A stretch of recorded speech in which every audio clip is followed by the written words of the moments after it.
Well, hey guys, and welcome to the Tail Slate podcast, a podcast for indie filmmakers. And for episode 3, we recorded a particularly special episode. We had our first guests on the show ever, and they belong to the Topographical Gang channel on YouTube. And these guys make the best, most innovative, and kind of old school comedy sketches that you could find on YouTube right now. And they really are really gifted young filmmakers. And our conversations with these two members, that being Sanjan and Chris, two members of the gang, they basically got into their whole process as content creators for YouTube, the kind of projects that they would like to do, and how they get the means to do them, and just how to kind of build your cred and follow the right pathway to have some kind of success on YouTube as a platform.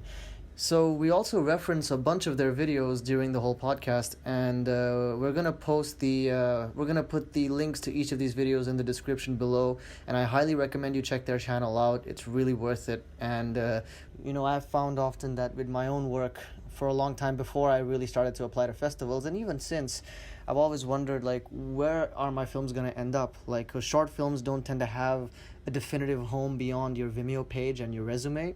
And sometimes, if we're lucky, they get distribution, but that's very rare. And so YouTube is obviously, well, it's been around forever, and I think it's finally taking off as a place where we can really showcase our work and build some kind of platform and potentially a fan base too. And these guys are very much on the way to doing that. It's actually still pretty early in their career so far, and we're lucky to have got them on board for the podcast right when they're really starting to pick up. And my co-host Toby actually has a direct link to them. He's actually had a lot of involvement with some of their scripts and knows a few of them personally, which is how we were able to get him, because he's got the connections and I've just got the time, I guess. So anyway, I hope you enjoyed this episode, and stay safe, everyone, and take care. Hold on, can we talk about the origin Please story? do. Please do. Oh my God. Please. This is why we're here. All right. Yo, it was just me and you, St. John, the first time we started. Yeah, no. It was just me and Chris chilling upstairs, like, in the room. We're really bored. Let's make a video. Mm-hmm. And so, like, I don't know how we got with the concept of pool professionals, but we... I actually remember. I remember, like, let's make a video, but we'll just walk around campus to see, like, what we can make. So we walked around. I think we went to, like, the MDA first, which is, like, a student center, and we ended up to, like, a recreational room. And, like, we got bored, so, like, hey, there's a pool table here. But the pool table had the balls there, but it didn't have any cue sticks. So we couldn't really play. So that's how we came up with the idea. It was like, what happened if, like, these two guys were trying to teach people how to play pool, but they didn't have cue sticks at all? Yeah, and we actually ran into Stockton while we were on our way to make the video. And so Chris had an all-time great pitch for the video. So Stockton comes up and he's like, hey, what are y'all doing? We're like, oh, you want to make a video with us? And Chris is like, yeah, it's like we play pool, but we don't have any cue sticks. And then he just waits very excitedly, and Stockton's like, all right, I think I'm going to go work on stuff. But that was the start to everything. Sometimes, even if someone doesn't get it, even if they don't really, like, jump at the opportunity, that can be, like, the start of something. Yeah. Yeah. Oh, yeah. And JT explained to me that you guys now make YouTube videos for, if I get this right, like, credit? Yes, that is true. 2 semesters ago, our college professors came up to us, and they saw how much work we put into our videos, and they're like, you guys should be getting credit for this. That's amazing. Yeah, it was amazing, because they felt sympathy for us, because my college professors, whenever they were in college, they would do a lot of hard work, like, besides their classwork, doing films, and they wish they got credit for it. So they're like, we're not going to be like our professors. We're actually going to find a way to give you guys credit. So. We're gonna be the cool professors. We're not gonna be like our professors. They are the cool professors. They are super cool. I can only hope to be as cool as my professors. Yeah. They've been super supportive for us, though. So it's really cool that they gave us so much credit. Because, like, it does take a lot of time to, like, make all these videos, like, shooting, editing, pre-production, all the meetings we have. But now that we have, like, school credit to go along with it, we have an excuse to tell our parents whenever, hey, why are you making so much sketch? I was like, oh, don't worry, it's for school. Yeah, you need to focus on more school. This is for school. It's legit. Well, that's got to be something that actually that's something we should probably address. You guys make content every week. Like, have you guys ever missed a week of uploading since February, or? I think we have. Yes. A couple, I think. Yeah. But that's because, like, let's see, we missed a week last November. I think because we were having, like, post-production issues, and then, like, once in the summer because we were still, like, trying to adjust, like, being all separated from each other. Yeah, we've actually just finished making our 58th video in a year. So I think that's a lot of videos to make in 1 year. Yeah. More than 1 hats week. off, hats off to you guys. So I actually want to just ask about, like, did you guys know each other for a long time beforehand? Like, were you all pals in school? Was it that kind of thing where how you all met? That's super interesting because I met St. John at a summer camp before I was a freshman at HBU, and I mean I knew him, but I barely like was friends with him until I took like a cinematic class with him. It was cinematic core principles, right, St. John? Yeah. Yeah. That's actually the first ever chronological video. Like, we uploaded like number 7, but the first ever video we made was a video in which a chair falls in love with me and chases me around campus. Oh yeah, I remember that one. It was 15 minutes, wasn't it? Or am I remembering it? It was 8 minutes. Oh, I wish. That was a director's cut though, because for class, So it's like you went full Blade Runner. You know, you had the original, and then you had the theatrical cut, and then the extended directors. yeah, basically, because we had a 4-minute time limit for our final for cinematic core principles, but I made it 8 minutes, so I had to turn 4 minutes. But there was an actual version. Blade Runner wishes it could be chair. Yeah.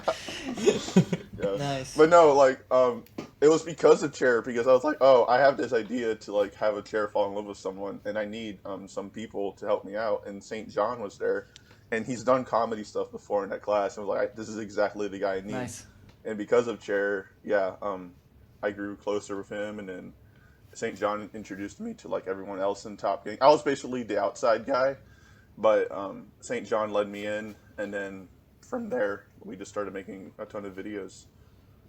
Yeah, I had actually met everyone else through the improv group. That's how we're all kind of like connected before the whole YouTube channel started, and now like 4 of us are roommates. Mm-hmm. So, and then Stockton comes over and freeloads every once in a while. So that's really amazing, guys. And so I wonder then, like, all of you seem to have a real thing for the absurd, you know. Like, I watch your videos, man, and I tell you, you know, that lifeguard one that I caught, that the rejected Christian songs, I mean, that had me on the floor. I wonder, like, where does that come from, this kind of style of comedy? Because it's got one foot in that kind of absurdist realm, and I wonder, like, what kind of influences you have, if any. let's see, I'd say I'm pretty influenced by at least film style wise. Wes Anderson and Edgar Wright are like two like big ones on that front.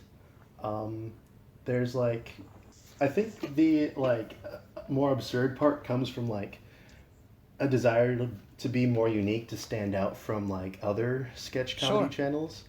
And I think it's like a perfect time for that too, because the internet's humor is like there's a lot of jokes about like memes that were made in like 2012 and like memes versus memes made in 2020.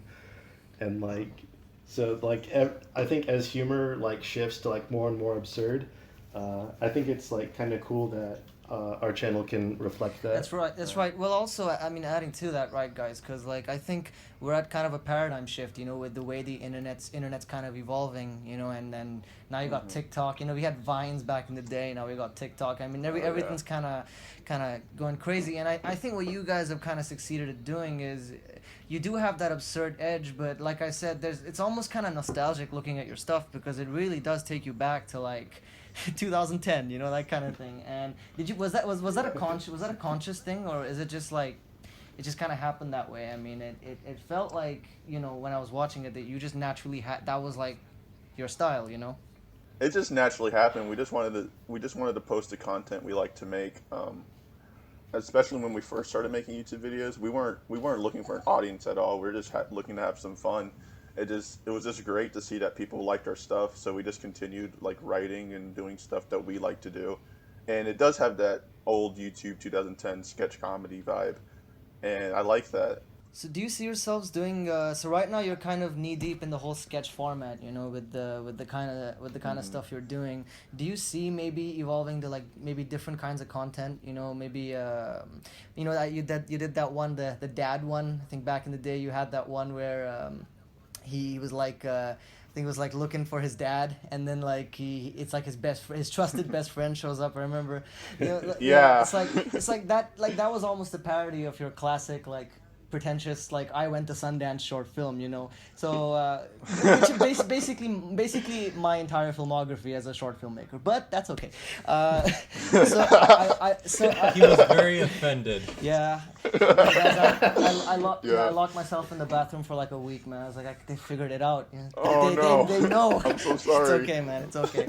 You made me a better human being. So my question then becomes, right. So yeah, do you see yourselves maybe trying something more, I guess, in like that, more like you're making a short film, like fiction format, like a 10-minute like narrative thing or whatnot? Like, do you see any of that in the works? Oh, absolutely. In fact, before this whole pandemic quarantine thing happened, we were actually in pre-production for making a short comedic film called The Mountain. Hey. I think St. John knows a little more than I do. Yeah, so The Mountain is actually a really weird story, because it was like before we were officially Topographical Gang. Like Chris and Josh weren't even in college yet. It was myself, Stockton, Kira, and Augusto. And so Stockton was like, guys, let's make a short film. And we were like, okay. And so it was like three of us writing a script for like a 10-page thing, and not even in Celtics, in like Google Docs. And so we tried to film it, but we didn't really have much prior film experience. And then there was another guy who's like, he's not at HBU anymore. I don't know where he is now, but he was. Sounds very ominous, but really, okay. we disappeared. We got rid of him.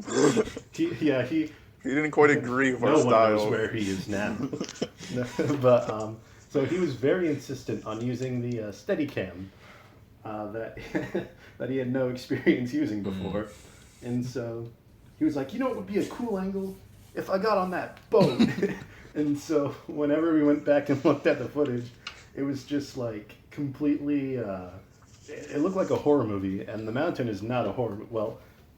It's not. It as a horror movie. It is not. It's definitely comedic. But yeah, it was shaky cam all over the place. So if Jason Bourne can do it, so can you, man. Like, shaky cam. Come on now. Just a shaky rom-com. But fantastic. Yeah, we actually kind of abandoned the idea. That was in I think 2018 or so. And it didn't get revived until we thought about making a short film again. And so we were in the meeting, and each of us was pitching ideas for a short film. Mm-hmm. And then Augusto's like, "Hey guys, remember The Mountain?" And we were like, "Yeah."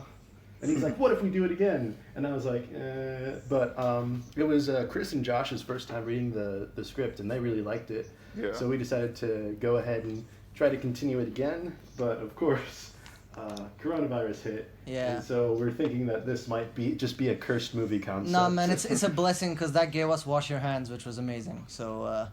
Yeah. Thanks. Yeah. Oh. Okay, so a bit of an indie filmmaker type question, because that's kind of what we're really interested in is how you make these skits, and by proxy, I guess, this upcoming short, when you can do it. Do you plan to work on somewhat of a budget, like from a technical perspective? Do you think that for the short film you'll be using kind of different gear, maybe different kind of format? Do you see something changing for that? No pressure. No pressure. We No, it's like, I'm trying to think. We Answer definitely, correctly, you might not get the funding. Choose your words carefully. Okay. Actually, we That have a is- Kickstarter. Yeah. if you don't shoot on film, Oh boy. Well, one of our first ideas was to use the red camera, but we didn't want to drag that up a mountain, so we scrapped that idea really fast. yeah, you're gonna have to use the mountain from Game of Thrones if you want to use the red camera. You know that mountain. But yeah. Yeah. So because all your skits so far, right? I think they're shot on like a DSLR or something. Like have you been using like I don't want to guess, but like I'm guessing like a GH5 or a 5D or something. Yes. Ooh, You're spot on. Yeah. I am. GH5. Oh, That's- okay. Yeah. psychic. Well, okay. Then I wonder because that's a great camera. Actually, I think you could make a great short with that. You know, I think it actually leads to a great point, which is a lot of young filmmakers and content creators believe they need to have like the absolute greatest gear ever. Like you need to have like 6 Reds and 5 Alexas in like a warehouse somewhere.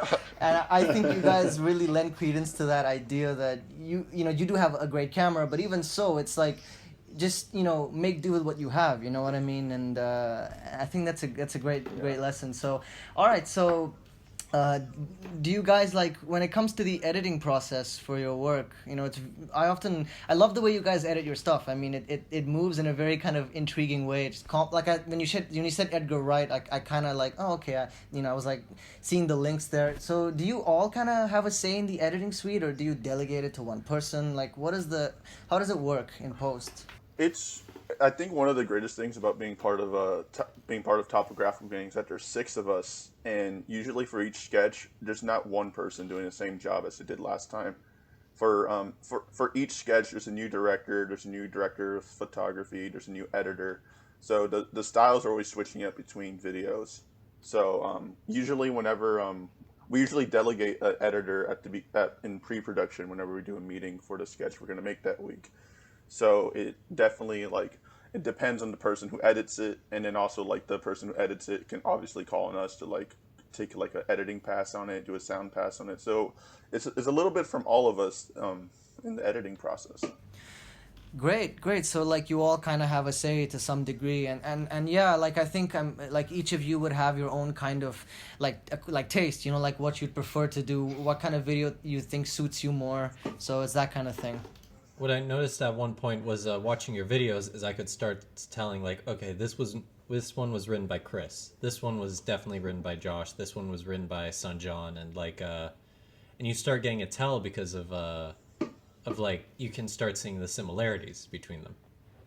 That's true. I will argue. Yeah, there's. I will argue that you guys should probably put credits in the description so I can tell easier, but. We're starting to. We're actually starting to do that. Oh, We nice. we have a group chat in GroupMe obviously, and we actually sent all of our credits, and eventually one of us will get to all of our videos and put it in. One of us will be bored. Nose enough. goes. Yeah. Yeah, see, but credits are not meant. If I ran a film festival, I'd just like nominate all of you for one category just anyway. It's like best sound designers, put all of you in there. I wonder. Best stunt team. Best stunt team, best caterer. Get them all. So what do you guys see like? Because you obviously have like a filmmaking background, and clearly a lot of the like kind of this origin for Topographical Gang came from an interest in film. Let's say 10 years down the line, like we're talking long term, do you see yourselves actually working as like feature filmmakers or fiction filmmakers? Is that something you considered as a profession or something you want to do in the future? Absolutely. I'm at HBU studying cinematic fine arts. That's like my major and everything. And yeah, it's awesome being able to like have this group of people to make films with. And one of the like right now it's pretty small. Our YouTube channel, we're just making stuff, and it's awesome that we have a big audience, especially since we just got recognized by a big YouTuber. Mm-hmm. But one of the things I'm looking forward to do is opening up a studio in Houston with everyone here at Topographical Gang, because the film community here in Houston isn't too big. Mm-hmm. Yeah. So what I want to do is this is a dream. So I don't even know what's gonna happen. This is what I'm hoping for, is that we open up a studio in Houston, and we're able to continue making sketches for our channel, but also like in order to make money, we would also like open up so that we could do advertisements, maybe some freelancing, and then from that funding, we could continue to make our videos even more high quality and more high budget. And then also like one of like I said before, Houston doesn't have that big of a film community, and it would be awesome to see more and more people be interested in that in the city of Houston. Yeah, in like a bizarre way that works to your favor, because you can really capitalize on like that lack of an audience and maybe get the ball rolling there, you know, if you're able to get to that degree. That's fantastic. I want to address something that Chris just said, because some people who are listening might not know, but the YouTuber Danny Gonzalez gave the spotlight to you guys, right? Like before you guys were at That's like true. 400 subscribers something. I like to pride myself Yeah. on being part of the original 300, but Yes, you are. but then Thank you. but then you guys jumped like overnight to 6K. That's true. That was amazing. Yeah, that was How does that feel? Like the craziest day of my life. It was dude. okay. It felt insane. Like it was because of a Twitter thing that Danny Gonzalez did. He's like, "Hey, I'm gonna go roast your videos and put a link to your videos in the description." And I was like, "Okay." I called I didn't call St. John. I put it in the group chat, but St. John was the only one to respond. So me and him just spammed his Twitter thread with all of our videos, and luckily he found one of ours and he liked it so much that he actually like, whoa. he saw another one even, and Yeah. his wife, what was her Yeah. name? Amanda or Lauren? Laura. I always get her Laura. mixed up with Drew Goodman's wife. Yeah. Yeah. And they really liked you. You guys won the Golden LaCroix. That's Golden true. LaCroix. That's the only award we've ever gotten, but we'll take it. It's awesome. Well, now you guys have the Yeah, award of being our first ever guests, so that's something. Oh, Ooh. that's even more awesome. This is great. Yeah, what award do we get? Well, the award just goes without saying, man. It's the kind of honor that's transcendental. You know what I mean? Like, yeah. It's Yeah. like the lid of a jar that I have. It's red, and I just write first guest in like some liquid, and you don't want to touch it, and you just would get it in the mail and put it to the side. I expect to see that in the mail soon. Well, that jar's gonna be worth something someday. You know. Someday. you The know. jar lid. It's just the cap. No, but like really, that's an incredible leap. I also wanna, like, since you're kind of studying the cinematic arts, I mean, I'm guessing there's also a little bit of like, you know, not that it shows in your work that much, but there's a lot of movies that I'm guessing they teach you are probably like, I don't know, Godard or Truffaut or some of these guys, you know, those the kind of auteur cinema filmmakers. Like, do you have any do you have any see any influence or any films from that kind of catalog, like the non-comedy catalog that you find influence you or inspire you in some way, like if there were any? Funny enough, a lot of like the sketch ideas that I come up with are particularly because we see a lot of dramas in the classrooms. Let's see, there's Fighting with Honor, which is one where like Stockton and I are cowboys, or like that was actually like right after I'd watched John Ford's The Searchers, and so there was just like a scene where like both of them were fighting, and they're like, we gotta be honorable about this, and I'm like, just punch him. You're fighting. You're mad at each other. Just shoot him. Yeah. That's amazing. It's like you find some of the humor in some of these films, you know, which is great. Like, yeah, because coming from a film school background, like myself and for Toby as well, we both went to the same film school. It's like, there was always an awareness for comedy, and that students were gonna make comedies for shorts. But you'd always generally, when we were in class, I mean, it was very rare that we'd be taught how to shoot for comedy. You know, usually it would be more centered around the dramas, and you know, we want our students to win Oscars, that kind of stuff. And I, you know, I so it intrigues me that, you know, in that kind of environment, like, if those comedic sensibilities gel well, do you feel like they're welcome there? You know, like comedy stuff. Oh yeah, like our the majority of our professors actually worked. They come from a comedic background. Like one of them, he starred in like a Hulu series. Oh, what's it? Best Laid Plans, which is actually like it's an entirely improvised sitcom basically, and the other professor produced that sitcom. So I think but like for everybody, I think they make a great like. That's good. They do a great job of like encouraging like all kinds of styles, all types of the world. They love what we do, but they also like love like what other students do as well. Like there's one student who's like very influenced by Terrence Malick, which is definitely different from our Right. style, but like they do a great job of like encouraging everyone to find their own voice and their own style in the department. Yeah. So anyway, more important question: How much is Terrence Malick an influence on your work? No, I'm just kidding. I can see when Would you you say a little, a lot, Yeah. Completely. Okay, No, yeah, no, I was like, that's what we. whenever the sun is in the frame, I'll just assume you were like ripping off Malick. We could really see the Terrence Malick Yeah. influence on those shorts that you did recently with the tree, King of the Tree. It was like, Yeah. oh, obvious. Tree of Life, right there. Yeah, Tree of Life. it is full of that Well, word. you know, to be honest, like the mugging, like the existential crisis those two characters had, like standing in front of me, like it was like I could see that in Badlands or Days of Heaven, man. So you know, I gotta say, Well, Fareed, right now you're talking to the creator, the director, the writer of The Mugging, Chris. Yeah, that's actually like the project I'm most proud of because it's one thing to like pitch a sketch and then like have everything like some people be like this is what should be changed and stuff, and then you do it, but then like I pitched The Mugging and people didn't really get it at first, so I was able to do everything that I wanted to in my mind. So it came out like basically like 95% of what I imagined, and it was awesome. It was so cool to make something like that.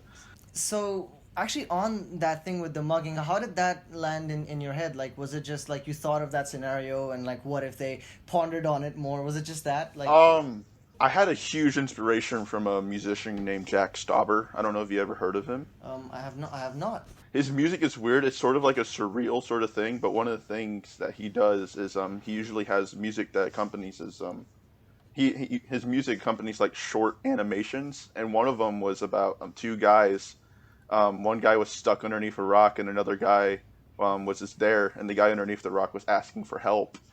And except for helping, the guy just explained what help was and then left, and that was the entire video.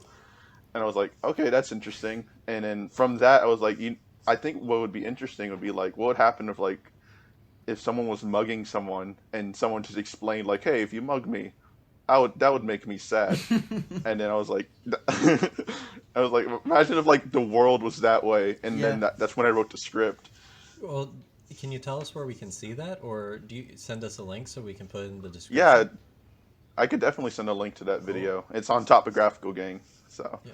It's really cool. Actually, you know, Chris, hearing your voice, I remembered you clearly from one of the videos, which was when you were playing that hitman and you shot. Oh yeah. You shot him, and then he was yelling about getting shot and how much that hurt. That's called Getting Shot. Yeah, pretty self-explanatory. Yeah, I remember. Very good name. No, yeah, that just came back into my head. Like you were in that too. Like you're quite the thespian too. It turns out, man of many talents. I gotta say. Thank you. Yeah. Do you also see like so? Actually, that's another question. Like regarding acting. Like so, how do you manage that? Like do you try to train yourselves a little, or are you already have you done theater work, or what's the background there? It's a little person to person. Yes. Let's see, Josh Stockton and we have theater backgrounds. I don't think Chris and Augusto do. I do not. Surprisingly, I've never acted on stage at all. But you all before. Y'all are supernatural at it though. But you guys are part of the improv group though, so that is true. That's got to influence some of it at least. Oh, definitely. It definitely helps whenever you have to act in your own thing. Right. Do you then try to improv in some of your skits too? Does that happen? Oh yeah. Yes. The getting shot video that you mentioned was actually not scripted at all. It was just we filmed one scene from Stockton's side and one from Chris's side, and we're like try to have basically the same conversation between both takes, and it ended up working. Who was the editor for that one? Stockton. Oh, how'd he enjoy that? Yeah. I think he liked it. He likes editing stuff like that. Nice. At least that's what he tells us. It's like, no, guys, it's great. Makes us feel better. Fantastic. Yeah. Oh my gosh, it was so hard to keep a straight face during that set. But imagine that's probably for most of these. I mean, come on, they're Yeah, all- that's true. Yeah. Oh, it's like it's so hard to like whenever I obviously have to act sometimes in these videos, but I think one of my like weak points is that I laugh so easily in the middle of our sketches, and that's usually the reason why I have to like do multiple takes. Even as a director, I'll be laughing at my own thing that I wrote, and I'll be like, "That was funny." I'm like, "We got to do that take again," because I was laughing. So Chris, are you? Yeah, you and Kira have chronic. Whenever we're editing, we'll always like we'll always have like the scratch audio to start with. So whenever like it's Chris or Kira physically holding the camera, you'll just hear because they're concentrating so hard. It was So is heavy breathing. So is Chris and Kira the people who are most likely to break? Like start laughing during a bit, not emotionally break. Jeez, no. I think it's. Yeah, we're trying to break Chris. Yeah. I think the two easiest people to break is me and Josh.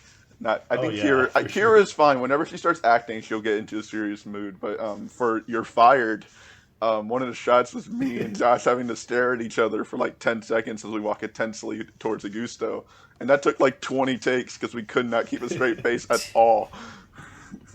So did you find that in your campus you had like your like students and colleagues, like your friends or whatever, walking up to you like, when's the next one coming out? Was it that kind of thing? As we started making more and more, people started coming up to us.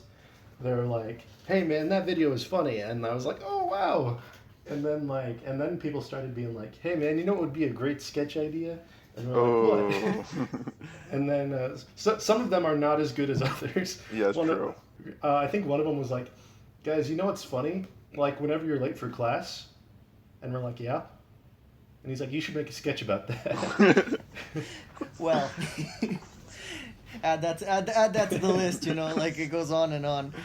Yeah. That's something. That's something. Your whole situation kind of reminds me of that show American Vandal. You know it, right? I'm sure it's on Netflix. Like we've yeah, I only discovered because Toby's a big fan and he just introduced me to it the other day. Like I put it off for almost like a year for whatever reason. And when I finally saw it, it was about like these pranks that they have like like there's a prank in high school, and basically they make this like true crime stories-esque kind of documentary, like trying to figure out who did the prank, and it's done in like this uber, like it's like a riff on like true crime story and stuff like that. And I don't know if you've seen it or not, but I think you should check it out. Like it's got this like one of the main characters is a filmmaker, and he's like making this doc, like in this campus, and so like everybody's kind of aware of it, and it slowly starts to gain like this attention, and I don't know, like I don't know, I feel like you'd be into that. Check it out, and like it reminds me a little bit of this in some way, except you're not. What's it called? American Vandal.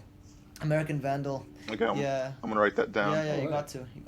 That's what we do, man. We also give like movie recommendations. It's just like Anyway, so now this film from the 1800s, you gotta see. No, okay, we don't go there. So. Oh wow. Yeah. 1800s. Whoa. Yeah. The Lumiere brothers. Yeah, we're hardcore that way, man. The Great Train Robbery. Go see that.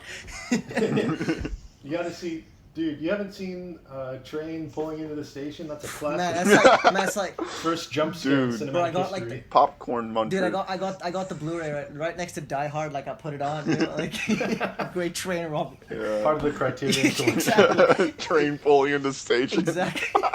I wouldn't be surprised if it probably showed up in Criterion just because it's like super old and French. You know what I mean? Which pretty much qualifies you for a Criterion collection. Like. Yeah. Like I lived in. That's actually, I'm so stupid. Like I was in France for like 5 years. If I had just like gone to the metro and filmed like a black and white thing of like being in like the line 1, just going to school, just upload it on YouTube, I'll get like offers from Criterion, like, hey, come join us, Toby, are you there? Yep, I'm here. My Alright. mic cut out for a while. Right. See, I thought you were dead, so I'm glad you're still with us. Wow, your co-host is dead. Oh no. Toby, Have fun editing this in. I'm sorry, Toby. They said they were calling for your name like 10 times, man. Like you missed out. And, No. Yeah. Toby. That's all. If we just. Yeah, you missed Yeah. your chance. It's like you're not going to prom with them now. So I want to direct this to you, Toby, because like you've met our guest personally and such. So do you find like They're like 8 feet tall in person. It's terrifying. Yeah. oh so All right, You That's can't true. tell from the videos. Our father is Shaquille O'Neal. So. right, yeah. It's like just to be watching. Yeah, you sound like you're 6'5", you know. Yeah. So you guys are really tall. Is that actually true? Like he's not kidding. I mean, I'm Chris is. 6'3". Wow. I think I'm the tallest in the group. Okay. See, because Yeah. Yeah, that's as tall as it goes. right. See, because that's all I care about. You know, it's like how tall are you each of you guys are. That was the question. for the sake of cinema. Yeah. Who's the tallest and who's the shortest in Topographical Gang? The people want to know. I'm the tallest. Chris is tallest. Kira's the shortest. Right. Right. Now the people know. Now they know. Yeah. The information is out there. Top Gang lore. We're trying to. That would be a great sketch idea. Yeah, no, we're trying to build a mythology for you guys. You know what I mean? Like some world building. Yeah. Yes. Chris is 10, 8, and Yeah. Kira is 1, 2. And also, like, I guess They you know, use the power of perspective to film them in scenes together. it's like some Tom Cruise shit going on. You know, it's great. I Yeah. Yeah, we just use a ton of apple boxes. very very classic approach there. I wonder as well, because this is something I've encountered while making shorts, which was like, you know, often I've called like just my friends, like, hey, you've got, you know, you want to be on my crew, it's like Oprah, you know, and you get a car or whatever it Yeah. was. It's like you just randomly delegating jobs. Hey, you know, it's like I just call my friend I met like 2 days ago. Hey man, you want to be a gaffer? Bye. You know, then he just shows up. And so That's how we became friends. that's exactly. And it was continuity in our case, though, right, Toby? And Which you should know, that doesn't mean anything on a Fareed Chiron shoot, because he basically does one shot of the entire scene, or 2 shots of the entire scene. So he just had me there for good morale. yeah, he was kind of like the cheerleader on the shoot. You know what I mean, with the pom poms and just like. Yeah. No. I wish you didn't make me wear the uniform, but yeah, whatever. Man, some of the guys on the shoot, it was just necessary, you know. I just gotta say. No, Jeez, this was clearly before the Me Too movement. Say your question already, before we analyze this dark situation more. I would like to deny any and all accusations put forth. No, okay. I just wanna say I wanna ask you, because I often have to worry about people who live pretty far away, you know, who have to show up for the shoot, and so there's a thing there where you have to wait or reschedule. Are you guys all pretty kind of tight knit? You're pretty kind of accessible to each other, or do you have like are you pretty? Oh. Yeah. Because like 4 of us are roommates. that's right, the roommates. How did that escape my mind? Yeah. Oh, so, Yeah, no, that is actually such an underrated part about doing like, YouTube, is like having an actual like supply of friends who are reliable. yeah. Like I tried going into sketch comedy in like high school, and there was one point where I was like, "Hey, do y'all want to make a film with me?" And I only needed 3 people for like just in general, and so knowing who my group of friends was, I called 9 people, and I got okays from 9 people, and 1 of them showed up. So it's really nice to have a group of friends that you can rely on, and or feel comfortable shaming if they don't show up.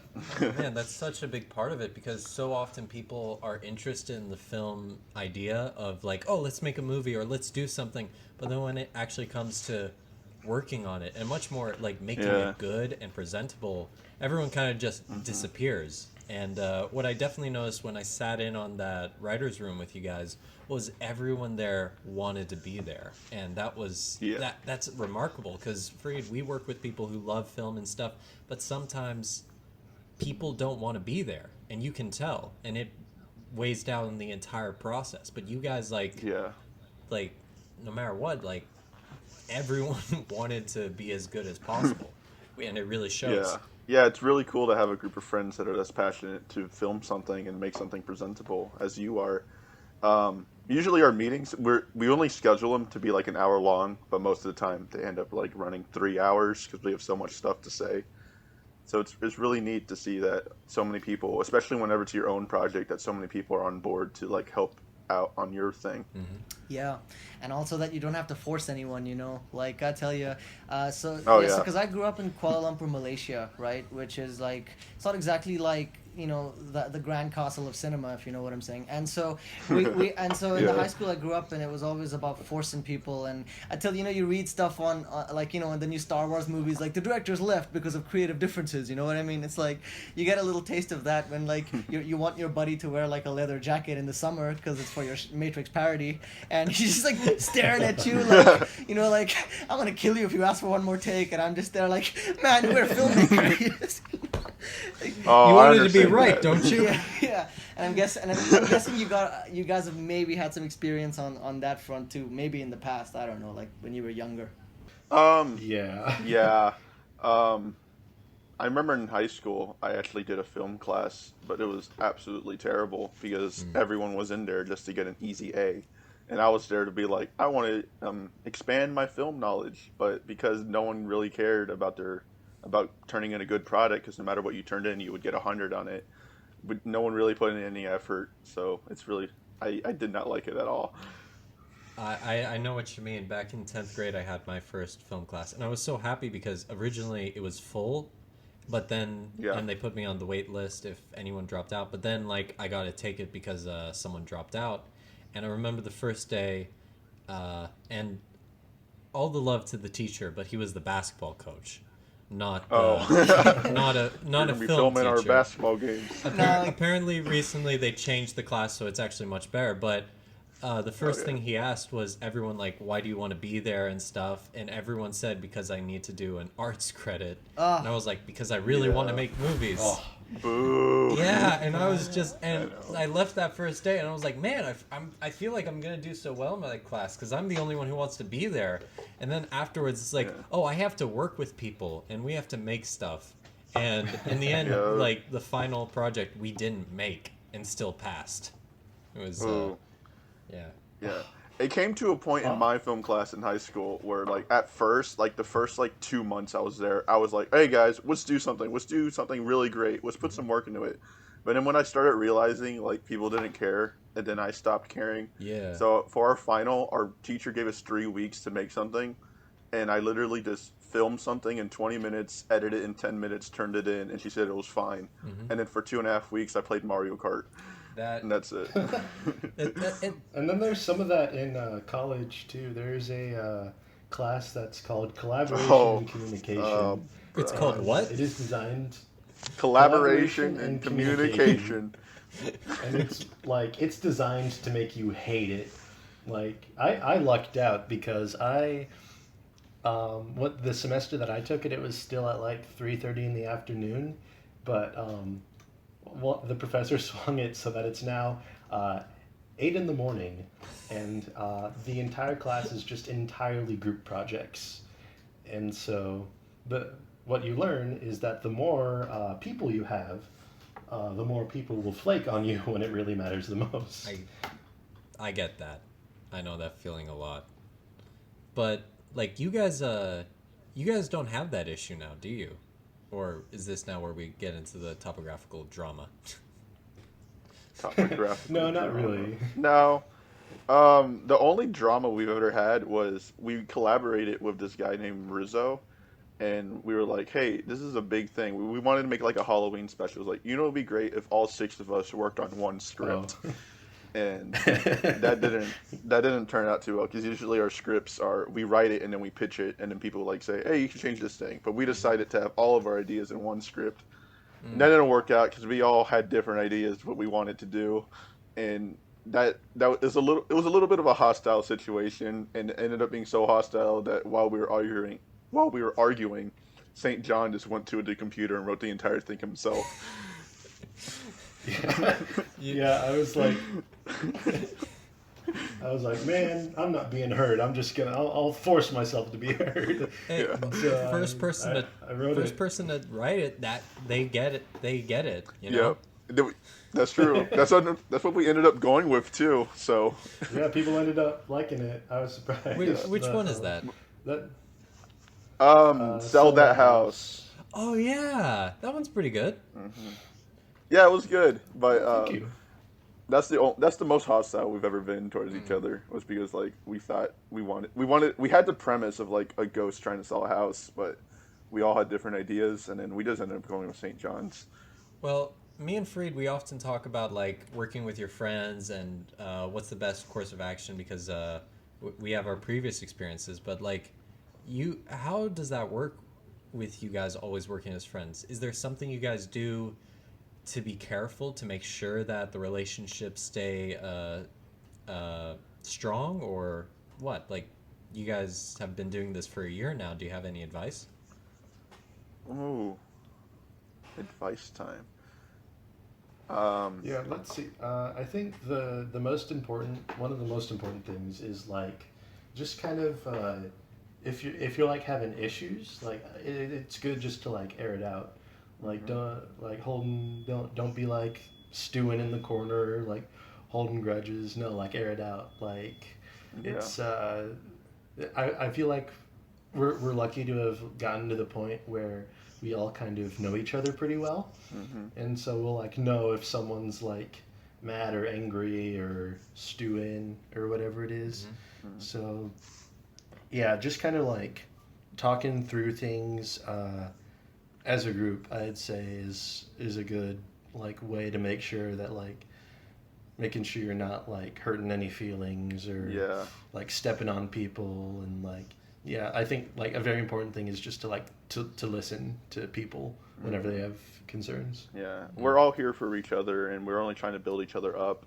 One of the things we establish whenever we start at this is that whenever we pitch something and someone doesn't like something about it, just tell us, because like it's probably a problem that we didn't see, and they just want to like help us out when making our script the best possible thing.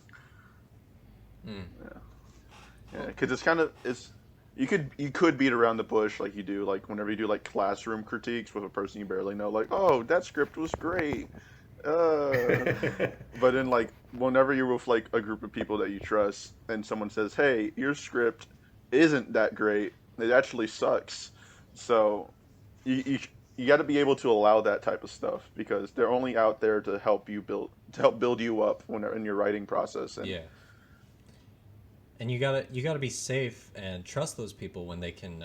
And that I want to say that that definitely helps that you guys work together with improv, because you have to trust your fellow teammates in that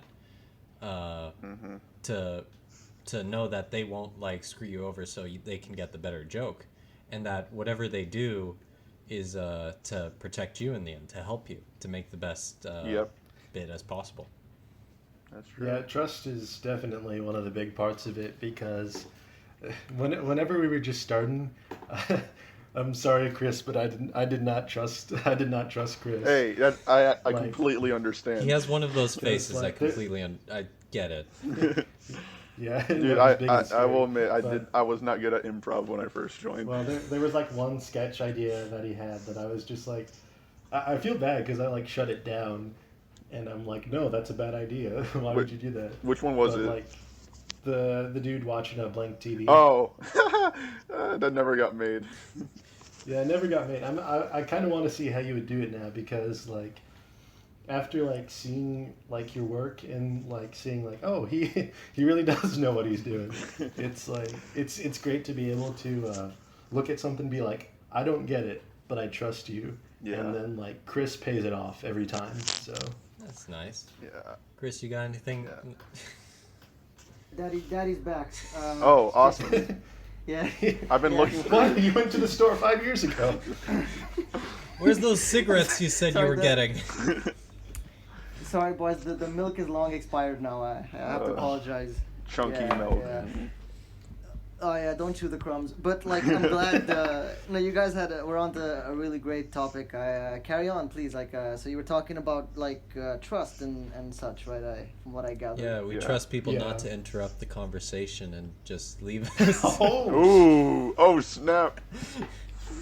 Yeah, there's a bit of a there's a bit of a territorial dispute going on. I trusted you. Electricity went out. Yeah. Well, actually, I'm in a town in India, so it's pretty much expected. Yeah, but I actually went downstairs to like flip the switch back and come back, so it was like I had to take a walk, so it took a little longer. Anyway, yeah. So what were you? We're talking Joe, you about wanna trust, and chime I in? was about to ask if Chris had anything nice to say about Sanjan, since Sanjan said he trusts Chris very much. Absolutely. Sanjan is one of our best writers on Top Gang, and everything that he pitches, he hasn't pitched a bad thing ever.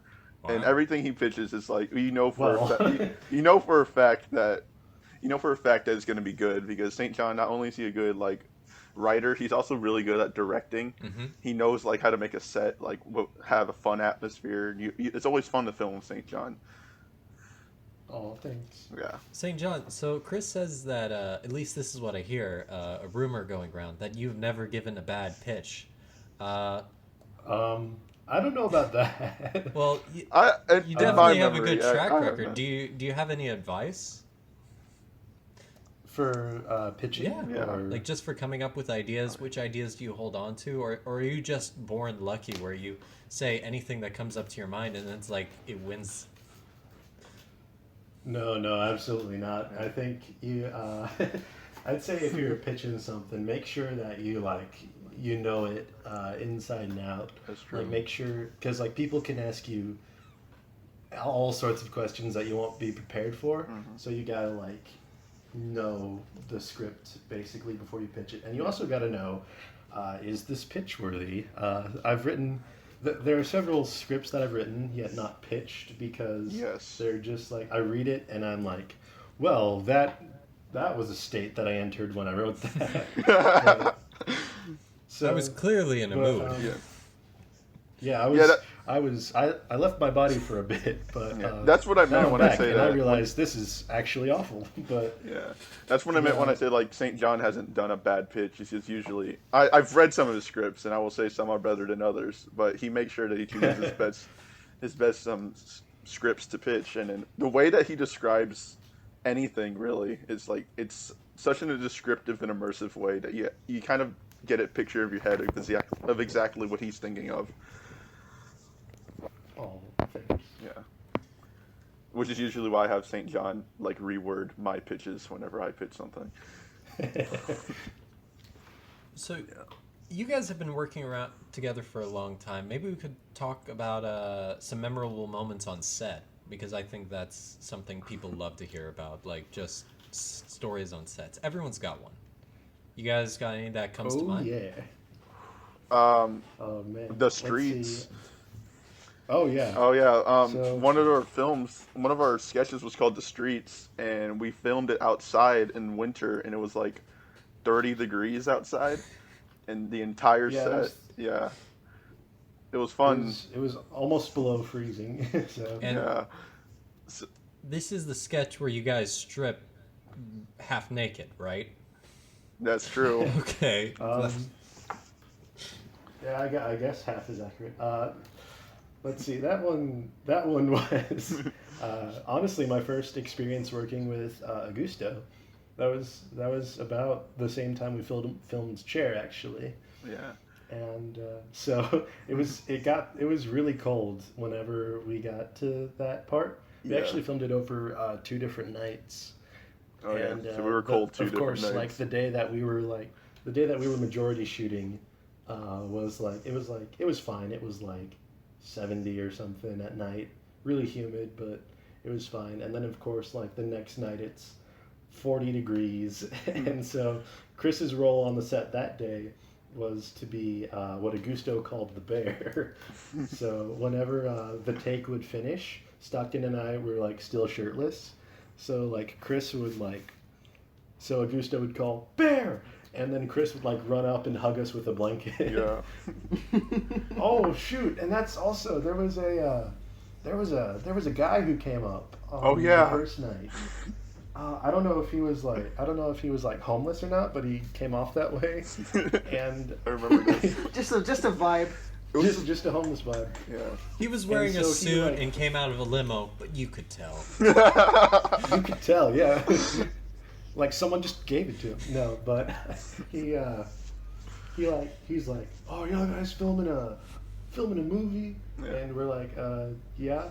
And he's like, oh, can I watch? And we're like, sure, if you just like kind of stay over there. Sound like Nick And Cage. then, and then it was kind of Yeah, weird because exactly. he came up to like Augusto while Augusto was behind the camera, and he's like, "Oh, why is that there?" And then like he started like, "You know, it would be cool if you like moved the camera over here and had this kind of shot." And Augusto was like, "Thank you, but no."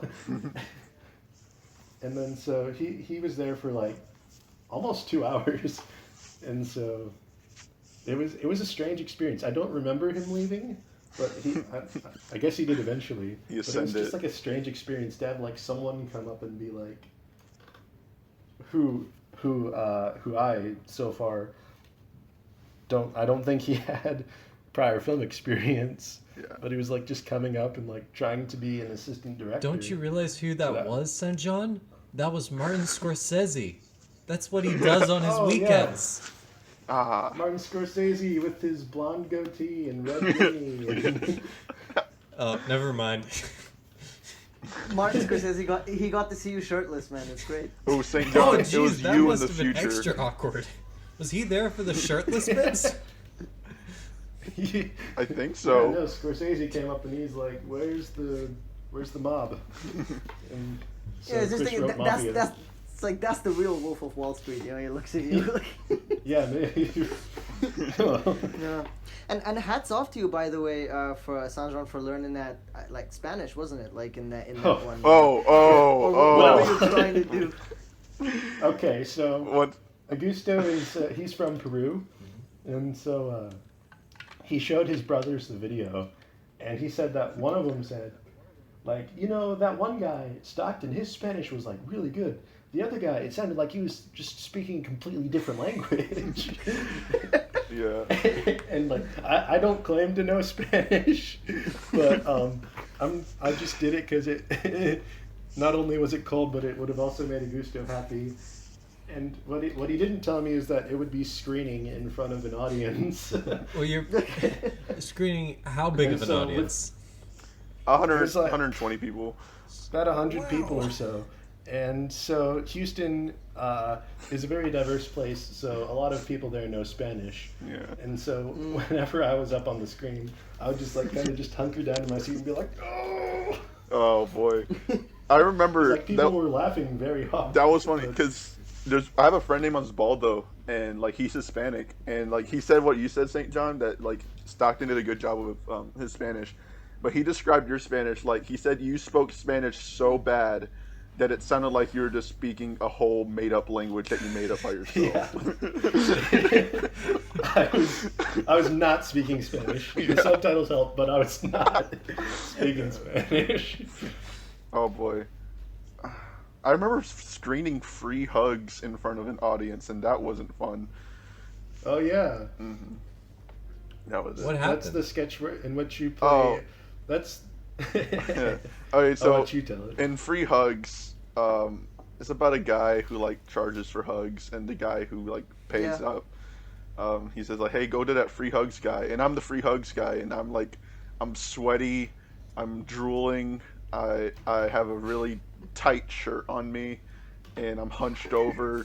I'm like your typical like creepo, and one of the best things. I love I love that little cry you gave when he let go of you. Yeah. It was kind of like. Oh yeah, I was fully So into. so unsettling. Yeah. Oh and man! One of the whenever we first watched it, and whenever I did that cry, there was this person sitting next to me, and they're like, "Ew, that person's disgusting," and I'm like, Yeah, there was actually one moment where Chris, he was so into character, that he actually took a bite out of the little paper that he was holding, but Kira wasn't recording, so we never got that So on camera. Chris ate paper for nothing. "Yeah, that's true." No, he got a little vitamin D. That's but good at least. Wait, is that what you get for It's- eating paper? Yeah. no, that's just the first letter that came to my mind. Oh, okay, great. Podcast was sponsored by paper. None of us are doctors, James but Biden. yes, eat paper. It'll cure you of the coronavirus. Has anyone It's been tried in it front yet? of us long. Who's to Been in say? front of us this I'm entire just throwing time. suggestions out there, all right? eat some Man, paper. they're gonna file it. They're gonna file us under like fake news if we're not careful, man. Just All right, I'm done. I'm done. Okay. I'd watch out. Okay. Yeah. Anyway, so Chris, that's like almost Daniel Day-Lewis levels of method. I admire that. Like I wonder then actually what audiences are these exactly? Like that you screen them for? Like where's the venue and such? It's at a theater in our university, and it's for a comedy show that happens at the end of each semester.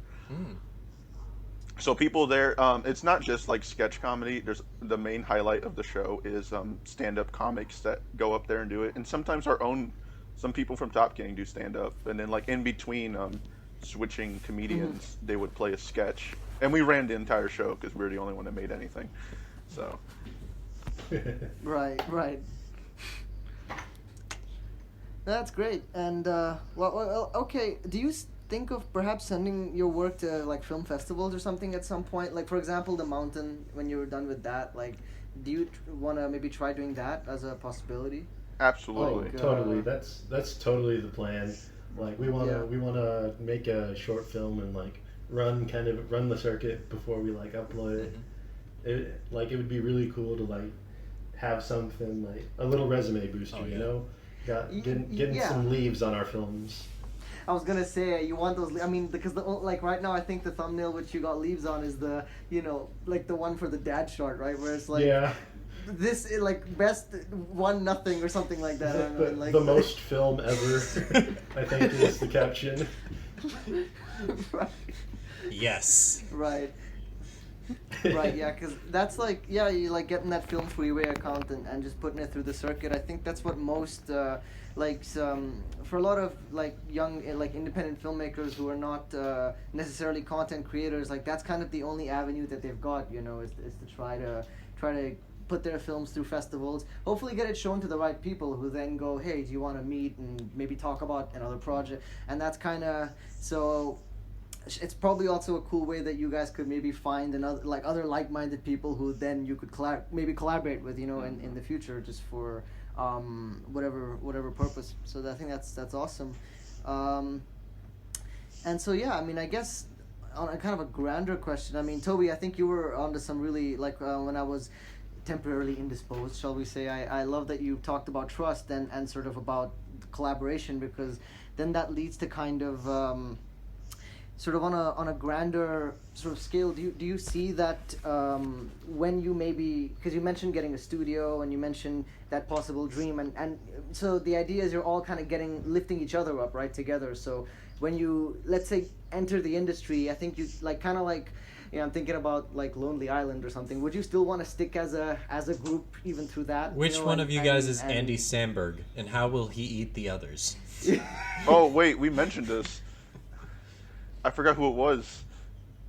Oh boy. Wait, what? Yeah, we've mentioned. I don't even know if you were there, but we mentioned one of us being Andy Samberg. Oh wait, no, that was Taylor. It was Taylor. Right. I'm not talking. Taylor. He's not normally like part of he's not necessarily part of Top Gang, but he did set his hand on fire during the moving a TV sketch. He did what? Yeah.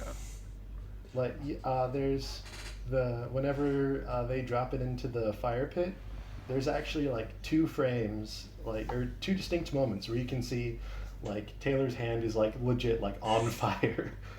That's amazing. Yeah. I mean, that's he's terrifying. The one who says that'll be 150. Yeah, that's okay. Taylor. Cool, because I didn't recognize him before. Okay.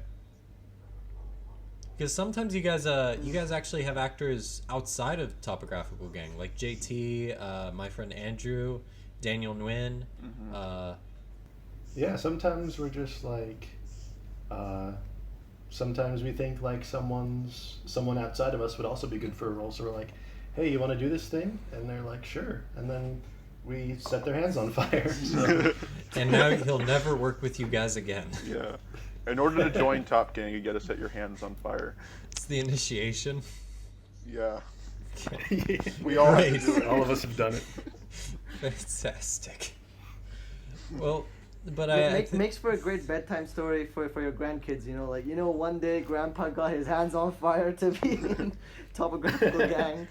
It's legacy, man. Well, I guess what we're trying to ask, if I'm getting this right for you, is where do you guys see Topographical Gang going in the future? Like, will you guys still be making these YouTube videos after college? Chris, you want to make this Right. studio together.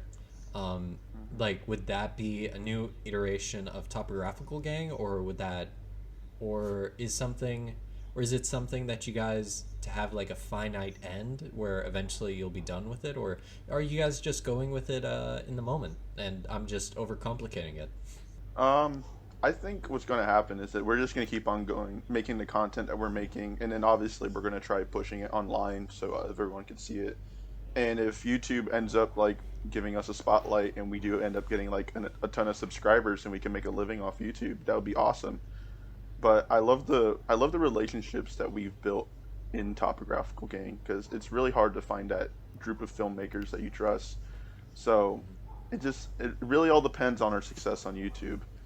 But I know for a fact I just want to keep making stuff with these guys. Yeah, because the thing is, like, I went through like 3 years of film school with Toby, and I want like nothing to do with him. So it's really amazing to have him still. Yeah, it's really I took a great that you dump guys on have his that- bed. Like, we not friends at all. That's why he went back to You India. know how? You know how I long think it that's a took- close sign of friendship. What are you talking about? Oh, Yeah, see, I thought it was a gesture of love too, but like, but he specifically texted me like, no, that was. Yeah, not I was like, intention. And then- I was working on my own thing, and then I was like, you know what? He's probably misunderstanding that. He thought it was like a sign of our friendship, and I called him and I said, hey, no, that was I hate you. I'm sorry. Maybe I wasn't clear with that. Yeah. Yeah, it was good Yeah. timing because my visa expired just Yeah. around then, so I had So to it worked great. Yeah, it worked out. But you don't want to hear about our boring lives. Let's go back to your YouTube channel. Yeah.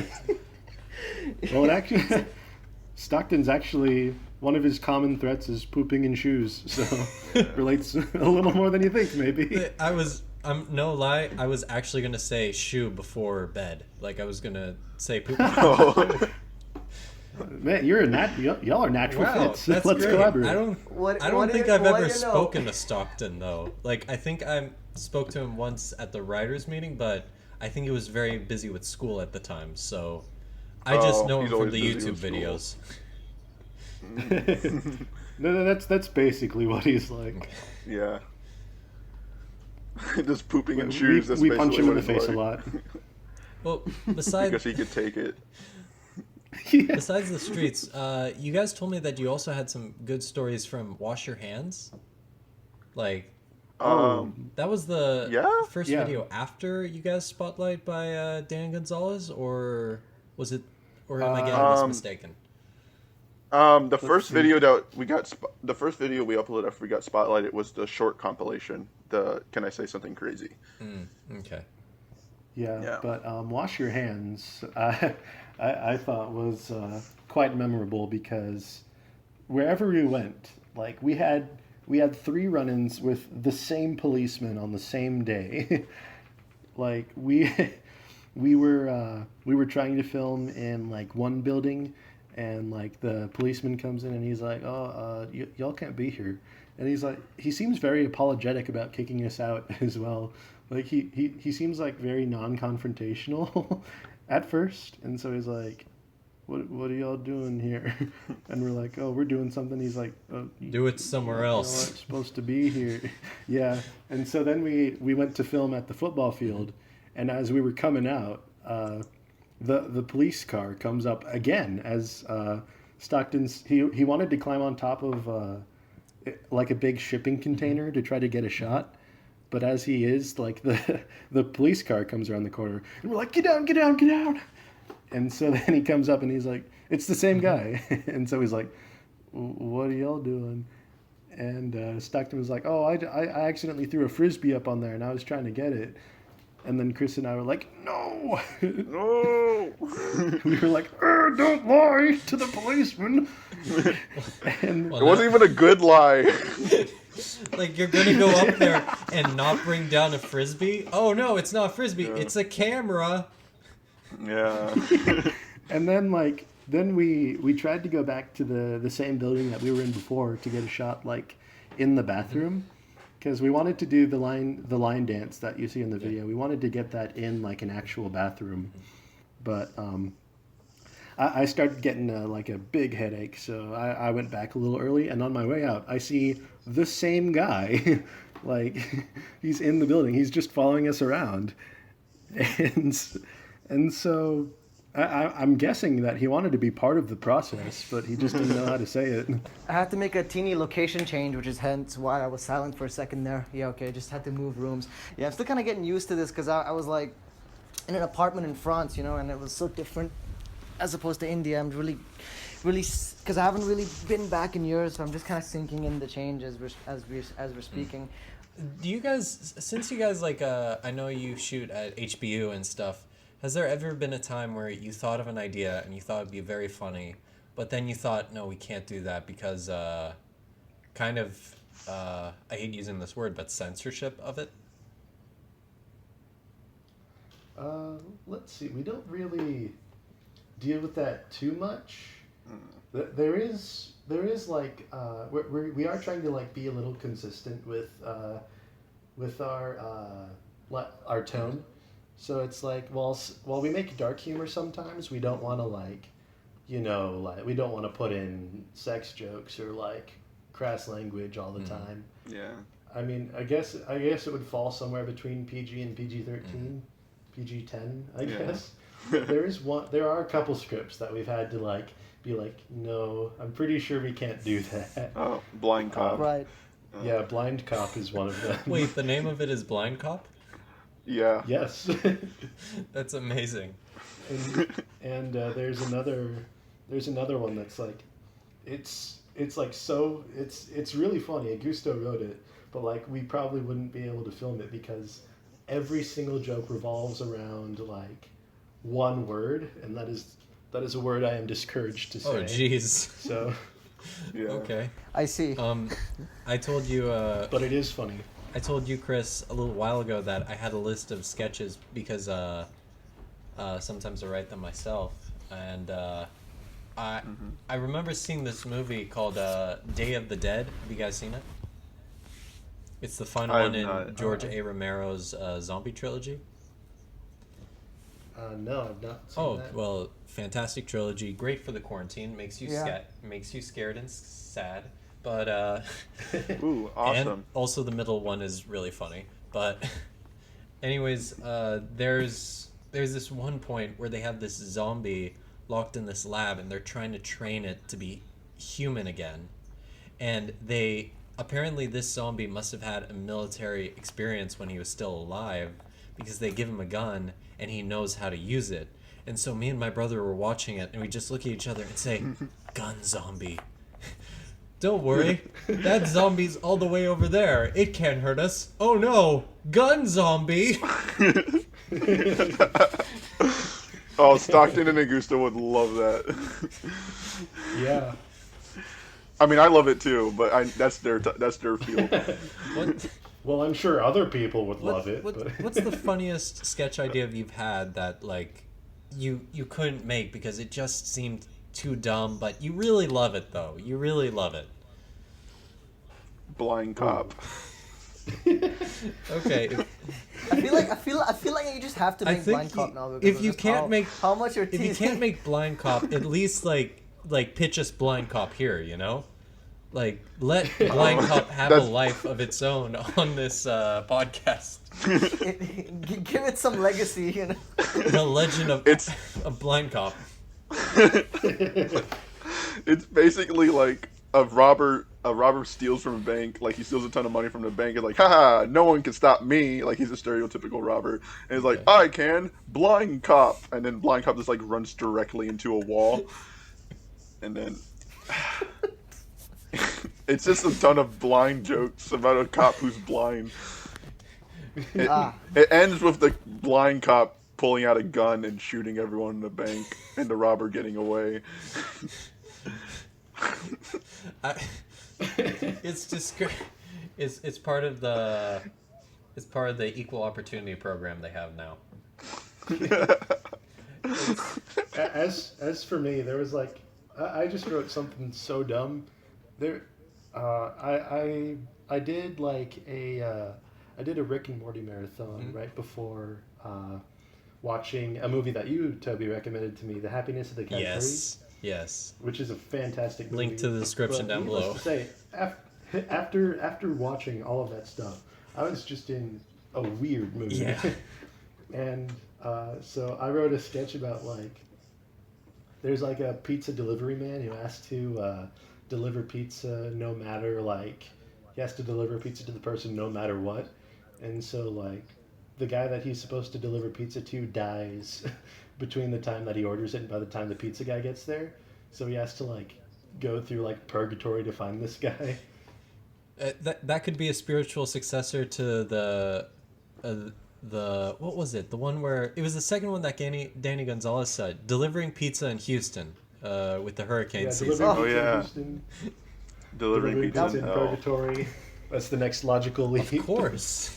Yeah, I never officially pitched that one because I was like, all right, good thing I got all this weirdness out of my system because now I can write funny things. I say go for it. I say Blind Cop. I actually love that idea. Yeah, and Purgatory Pizza should. Blind Cop delivers pizza in purgatory. Yes, exactly. You know. Oh. I think you just got something there. I think that. Both. That is $1 million idea. Yeah, man. I think put the mountain on hold and just do that first.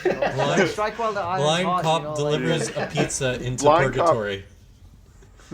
It's That basically would do amazing at the Sundance Festival. it's basically the new. Are you kidding me? Dude, I'd see that in IMAX 3D.